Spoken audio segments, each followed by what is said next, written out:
Shalom alombe menglaba Yeshu namanai no kon setabare Attention piano pado apye we nga yene kon ape chene dine we mya chene no padoga 2000နဲ့26တနစ်တာလုံးနဲ့သက်ဆိုင်တဲ့နှုတ်ပတ်တော်ဖျားရဲ့စကားအဖြစ်ဝေငါရင်နဲ့ခွန်အားပေးခြင်းနဲ့2000နဲ့24မှာဖျားရခင်က The Year of Exodus ဆိုတဲ့ထွက်မြောက်ရာနှစ်ဆိုတဲ့ခေါင်းစဉ်လေးနဲ့ဖျားရခင်ကစကားပြောတယ်2000နဲ့25ရောက်လာတဲ့အခါမှာ The Year of Harvest ဆိုတဲ့နှုတ်ပတ်တော်နဲ့ဖျားရခင်ကစကားပြောတယ်2000နဲ့26ရောက်လာတဲ့အခါမှာဖျားရခင်ကThe Year of Jubilee ဆိုတဲ့ချီးမွမ်းရာနှစ်ဆိုတဲ့နှုတ်ပတ်တော်အဖြစ်ဖျားခင်ကစကားပြောလာတာဖြစ်တယ်။ဒါကြောင့်ဒီနေ့မှာချီးမွမ်းရာနှစ်2026မှာတနစ်တာလုံးနဲ့ဆိုင်တဲ့နှုတ်ပတ်တော်အဖြစ်အရောက်စီတိုင်းကိုဝင်ငါအေးနဲ့ခွန်အားပေးခြင်းနဲ့ကျွန်တော်ယုံကြည်တဲ့ဒီနေ့ဒီနှုတ်ပတ်တော်ကိုနားထောင်တော်သူခွန်အားယူတော်သူဂျာနာတော်သူတယောက်စီတိုင်းပေါ်မှာဘုရားသခင်ကဒီနှုတ်ပတ်တော်အဖြစ်တနစ်တာလုံးနဲ့ဆိုင်တဲ့ကောင်းချီးမင်္ဂလာဘုရားသခင်ရဲ့စကားဘုရားသခင်ရဲ့ယေရှုကိုအထူးပင်ခံစားရမယ်လို့ယုံကြည်တယ်ဝိပုယကျမ်းခန်းကြီး25အပိုင်းငယ်စနစ်ယူဘီလာနှစ်ဒီတန်ရှင်တော်နှစ်ဖြစ်သောကြောင့်လယ်၌ရသောအတိအနံကိုသာစားရမည်အသက်ရှင်သောနှုတ်ပတ်တော်ဖြစ်သောကြောင့်ဂျာနာသူရောက်တိုင်းနှုတ်ပတ်တော်အဖြစ်ဖျားခင်ကောင်းချီးပေးပါစေယူဘီလာနှစ်ဆိုတဲ့အရာကဂျူဘီလီကိုပြောတာဖြစ်တယ်နော်ဆိုတော့ဂျူဘီလီနှစ်ဒီယူဘီလာနှစ်ဒီတဲ့တန်ရှင်တော်နှစ်ဖြစ်သောကြောင့်တဲ့ပြောချင်တာကယူဘီလာနှစ်ဒီတန်ရှင်တော်နှစ်ဖြစ်၍အဲ့ဒီနှစ်ဒီတင်တို့အဖို့ဖြစ်တယ်ဆိုတဲ့အဓိပ္ပာယ်ဖြစ်တယ်နော်ဒါကြောင့်2026ဒီယူဘီလာနှစ်ဖြစ်တယ်ဒီယူဘီလာနှစ်ဒီတင်နဲ့ကျွန်တော်အဖို့ဖယားသခင်ပြန်စင်ပေးတော့နဲ့ဖယားသခင်ကတင်နဲ့ကျွန်တော်အတွက်တန်ရှင်းစေတော့မင်္ဂလာနှစ်ဖြစ်တယ်ဆိုတဲ့အရာကိုပမာဏအနေနဲ့ပြောပြခြင်းတယ်ဒါကြောင့်ဣသေလလူမျိုးတွေခံယူတဲ့အရာကနော် Jubilee နှစ်ဒီသူတို့အတွက် special နှစ်လို့ခံစားတယ်နော်ဒါကြောင့်2026ဒီလဲ Jubilee နှစ်ဒီတင်နဲ့ကျွန်တော်အတွက် special ဖယားခင်ကပြန်စင်ပေးတဲ့ဝန်စားခွင့်ပေးတဲ့နှစ်တနစ်ဖြစ်တယ်ဆိုတဲ့အရာကိုလည်းထပ်လောင်းပြီးတော့ခွန်အားပေးခြင်းနဲ့ဒါကြောင့် Jubilee နှစ်ဒီနော်ဒီနေ့ဣသေလလူမျိုးတွေအတွက်နော်ဒီနေ့ပြန်လဲပြီးတော့ redemption လို့ခေါ်တဲ့ဖယားသခင်ရဲ့ရွေးနှုတ်ခြင်းဖယားသခင်ရဲ့ကယ်တင်ခြင်းနဲ့အတူသူတို့ရဲ့အသက်တာထဲမှာဖယား၌တာ၍ခိုင်ခန့်ခြင်းနဲ့အတူဝိညာဉ်ရေးရာ၌တာ၍နော် renew လို့ပြောတယ်နော်ဒီနေ့အသက်ပြုတ်ပြင်ခြင်းနဲ့အတူဒီနေ့သူတို့ရဲ့အခက်ခဲတွေသူတို့ရဲ့အစမပြေမှုတွေသူတို့ရဲ့ဒီနေ့ပြဿနာတွေအားလုံးထဲကနေပြီးတော့လွတ်မြောက်ရာနှစ်တစ်နှစ်အနေနဲ့သူတို့ဟာဂျူဘီလီနှစ်ကိုဝန်စားပြီးတော့ခံယူယုံကြည်ပြီးတော့ခံစားကြတာဖြစ်တယ်။ဒါကြောင့်ဒီနေ့မှလည်းခွန်အားပေးခြင်းနဲ့ The Year of 2026ဒီချီးမွမ်းရာနှစ်ဒီတင်းနဲ့ကျွန်ုပ်အတွက်ဖယားသခင်ကနော်ဒီနေ့ကျွန်တော်တို့တွေစင်ရခြင်းတွေကနေပြီးတော့နော်ဒီနေ့ကျွန်တော်တို့တွေမကြမ်းမာခြင်းတွေထဲကနေပြီးတော့ဒီနေ့ကျွန်တော်တို့တွေခက်ခဲခြင်းထဲကနေပြီးတော့ဖယားသခင်ကသူ့ရဲ့လက်တော်သူ့ရဲ့တကိုးတော်သူ့ရဲ့မဆခြင်းနဲ့နော်ဒီနေ့ကျွန်တော်တို့ဖယားရဲ့အတူရှိခြင်းကိုမြင်တွေ့ခံစားရမယ့်နေ့ဖြစ်တယ်ဆိုတဲ့အရာကိုပြောပြခြင်းတယ်ဒါကြောင့်ရှင်လုကာခရစ်ဝင်ခန်းကြီးလေးအပိုင်ငယ်16မှာခရစ်တော်ကဘာပြောလဲဆိုတော့အကြောင်းမူကားတဲ့စင်ရဲသားတို့အားဝမ်းမြောက်စရာတည်င်းကိုကြားပြောစေခြင်းကငါကိုဗိတ်သိပ်ပေးတော်မူပြီးဂျေမော့သောသူတို့၏အနာကို၎င်းဖန်သွားချုပ်ထားလက်ရှိသောသူတို့အားလွတ်ခြင်းအကြောင်းနဲ့မျက်စိကန်းသောသူတို့အားမျက်စိပြန်မြင်ခြင်းအကြောင်းကိုပြစေခြင်းကညှင်းဆဲခံရသောသူတို့ကိုကယ်မစေခြင်းက၎င်းထာဝရဘုရား၏မင်္ဂလာနှစ်ကာလကိုကြားပြောစေခြင်းကငါကိုစေလွတ်တော်မူပြီဟုလာတည်းအာမင်ဟာလေလုယာဒါကြောင့်ဒီ Jubilee နှစ်ကိုဘယ်သူကနော်ဒီနေ့ကျွန်တော်တို့ကိုပို့ဆောင်ပြီးတော့လမ်းပြမလဲဆိုတော့သခင်ယေရှုခရစ်ကိုယ်တိုင်ဒီနေ့ကျွန်တော်တို့ကိုပို့ဆောင်လက်လမ်းပြမှာဖြစ်တယ်ဒါကြောင့်ခရစ်တော်လူလောကကိုကြွဆင်းခြင်းခရစ်တော်လူဇာတိခံယူခြင်းဟာဘယ်သူအတွက်လဲဆိုတော့တင်းနဲ့ကျွန်တော်အတွက်ဖြစ်တယ်တင်းနဲ့ကျွန်တော်ဒီစင်ရဲခြင်းတွေကနေပြီးတော့လွတ်မြောက်ဖို့ရန်အတွက်ဖြစ်တယ်တင်းနဲ့ကျွန်တော်ရဲ့ဒီနေ့အနာတွေနော်ဒီနေ့ခြေမော့တော့နှလုံးသားတွေနော်ဒီနေ့ကျွန်တော်တို့မကြမ်းမာခြင်းတွေထဲကနေပြီးတော့လွတ်ခြင်းအခွင့်နဲ့အတူဒီနေ့ညှင်းဆဲခံရတော်သူတွေ ဒီနေ့ကဲမဖို့ရန်အတွက်နော်ထာဝရဘုရားရဲ့မင်္ဂလာနှစ်ကာလလို့ပြောတဲ့ကျွန်တော်တို့နော် Jubilee နှစ်ချီးမွမ်းရာနှစ်မင်္ဂလာနှစ်ကိုဒီနေ့ဝန်စားဖို့ရန်အတွက်တန်ရှင်းဖို့ရန်အတွက်ဒီနေ့ခရစ်တော်ကလှုပ်ဆောင်ပေးခဲ့တာဖြစ်တယ်ဆိုတဲ့အရာကိုခွန်အားပေးခြင်းတယ်ဒါကြောင့်ဒီတစ်နှစ်တာလုံးချီးမွမ်းရာနှစ်မှာဒီနေ့တင်းနဲ့ကျွန်တော်ကိုအစာပြုတ်ပေးမယ်ဖေဟာ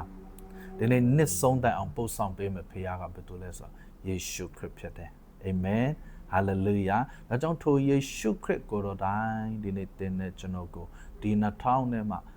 26ချီးမွမ်းရာနှစ်ကိုပို့ဆောင်လမ်းပြလဲဂျေဇုပြုတ်မှာဖြစ်တယ်ဆိုတဲ့အရာကိုလည်းထပ်လောင်းပြီးတော့ပြောပြခြင်းတယ်ဟုတ်ပြီဆက်ပြီးတော့ဒီနေ့เนาะနှုတ်ပတ်တော်အပြည့်ခွန်အားပေးခြင်းတဲ့အရာကထိုခရစ်တော်ကเนาะဘာကိုလှုပ်ဆောင်ပေးပြီးတော့เนาะဒီနေ့ကျွန်တော်တို့တဲ့ဘာတွေကိုသူလှုပ်ခဲ့လဲလို့เนาะဒီနေ့ခရစ်ဝင်ကျမ်းကိုကျွန်တော်တို့ကြည့်တဲ့အခါမှာရှင်မာကုခရစ်ဝင်ခန်းကြီး30အပိုင်းငယ်46ကနေ50နဲ့မှနှစ်ကိုကျွန်တော်ကြည့်တဲ့အခါမှာဘာတိမဲဆိုတဲ့မြတ်ကန်းတယောက်ရှိတယ်အဲ့ဒီမြက်ကန်းကခရစ်တော်စီမှာကဲမတနာဖို့ရန်တဲ့မဆာဖို့ရန်တဲ့အထူးသဖြင့်သူမျက်စိမမြင်တဲ့အရာမျက်စိမုံတဲ့အရာကိုပြန်မြင်ဖို့ရန်တဲ့အကူအညီတောင်းတဲ့အခါမှာခရစ်တော်ကပြန်လည်ပြီးတော့ဂျမ်းမာစေတယ်တက်တာစေတယ်မျက်စိကိုပြန်လည်ပြီးတော့မြင်စေတယ်ဆိုတဲ့အရာကိုနှုတ်ပတ်တော်အဖြစ်ကျွန်တော်တွေ့ရတာဖြစ်တယ်ဒါကြောင့်ဒီနှုတ်ပတ်တော်ဝေငှအရေးနဲ့ကျွန်တော်လည်းဘာကိုပြောချင်လဲဆိုတော့2000နဲ့မှ26ချီးမွမ်းရာနှစ်မှာဒီနေ့ဖယားသခင်ကသင်နဲ့ကျွန်ုပ်မမြင်ဘူးတော့မတွေ့ဘူးတော့မခံစားဘူးသေးတော့မရဘူးသေးတော့ဒီနေ့ကောင်းကြီးမင်္ဂလာတွေကိုမြင်တွေ့ခံစားစေရမယ်နှစ်ဖြစ်တယ်ဆိုတဲ့အရာကိုခွန်အားပေးခြင်းတယ်အာမင်ဒုတိယတစ်ခုကဘာလဲဆိုမာသဲခန်းကြီးရှစ်အပိုင်းငယ်1ကနေ3မှာကျွန်တော်ကြည့်ရအခါမှာနူနာတယောက်အကြောင်းတွေ့ရတယ်အဲ့ဒီနူနာကယေရှုတောင်ပေါ်ကနေပြီးတော့ဆင်းလာတဲ့အချိန်မှာတောင်အောက်ကနေနူနာဆွဲနေတဲ့သူကစောင့်နေပြီးတော့ကဲမတနာဖို့ရန်အတွက်တန်ရှင်းခြင်းအခွင့်ကိုရဖို့ရန်အတွက်အကူအညီတောင်းတဲ့အခါမှာယေရှုကတန်ရှင်းခြင်းအခွင့်ကိုနော်တန်ရှင်းမယ်လို့ပြောတဲ့အချိန်မှာဒုခဏချင်းမှာနူနာဆွဲတော်သူကဂျမ်းမာခြင်းနဲ့အတူတန်ရှင်းခြင်းအခွင့်နူနာပျောက်ကင်းရတော့အခွင့်ကိုရတယ်ဆိုတဲ့အရာကိုကျွန်တော်တွေ့ရတာဖြစ်တယ်ဒါကြောင့်နူနာနဲ့ပတ်သက်ပြီးတော့ကျွန်တော်အကျယ်ချုပ်ပြောမယ်ဆိုအများကြီးကျွန်တော်တို့ပြောဆန်ရှိတယ်ဒါပေမဲ့ဒီနေ့မှာတော့မပြောတော့ဘူးဒါပေမဲ့ပြောချင်တဲ့အရာကဘာလဲဆိုဒီနူနာဆွဲတော်သူကခရစ်တော်နဲ့တွေ့တော့အခါမှာသူ့ရဲ့နူနာမကျမ်းမာခြင်းအလုံးကျမ်းမာခြင်းနဲ့အတူတန်ရှင်းခြင်းအခွင့်ကိုရတကယ်တော့ဒီနှစ်2000နဲ့မှ26မှာဒီနေ့နှစ်ပေါင်းလပေါင်းများစွာဒီနေ့ကျွန်တော်တို့စိတ်ဒုက္ခရောက်နေတဲ့အရာတွေဒီနေ့ကျွန်တော်တို့မဖြေရှင်းနိုင်တဲ့အရာတွေဒီနေ့ကျွန်တော်တို့နဲ့ကပ်ပြီးတော့တွေ့ပြီးတော့ပါလာနေတဲ့ဒုက္ခတွေပြဿနာတွေအကျွေးတွေเนาะဒီနေ့ဖြစ်စီမှုတွေအားလုံးထဲကနေပြီးတော့ဒီနေ့ကျွန်တော်တို့ခရစ်တော်အားဖြင့်လွတ်မြောက်ရမယ်နှစ်ဖြစ်တယ်အာမင်ဟာလေလုယာအာမင်နောက်ဆုံးတစ်ခုကဘာလဲဆိုတော့ယောဟန်ခန်းကြီး7အပိုင်းငယ်38ကနေ44ထိကျွန်တော်ကြည့်ရအခါမှာလာဇရုအကြောင်းတွေ့ရတာဖြစ်တယ်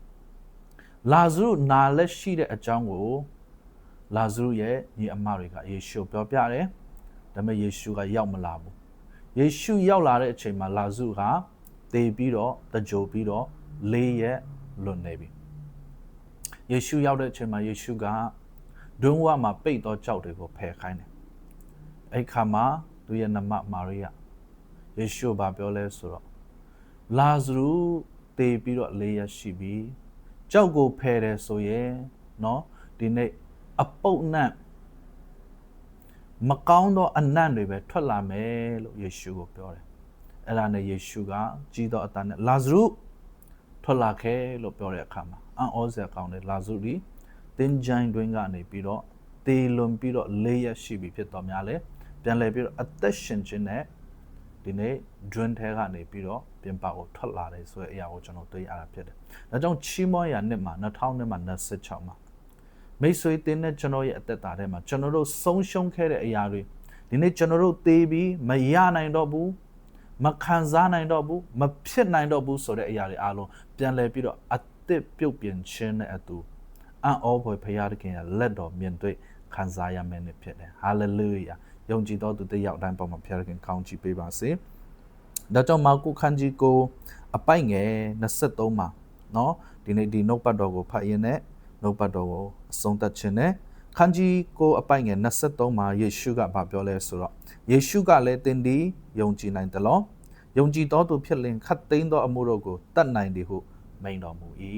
တဲ့ဒါကြောင့်ဒီနေ့ကျွန်တော်ဝင်ငှတဲ့အရာတွေကိုနော်ဒီ2000နဲ့မှ26နဲ့ဆိုင်တဲ့ဘုရားစကားချီးမွမ်းခြင်းနဲ့ပတ်သက်တဲ့အရာကိုကျွန်တော်ပြောတဲ့အခါမှာဝင်ငှတဲ့အခါမှာမိတ်ဆွေသင်ယုံကြည်သလားသင်ဝန်ခံနိုင်သလားသင်ယုံကြည်တယ်ဆိုရင်သင်ဝန်ခံတယ်ဆိုရင်သင်ယုံကြည်သည့်အတိုင်းဒီနေ့သင်၌ဘုရားသခင်က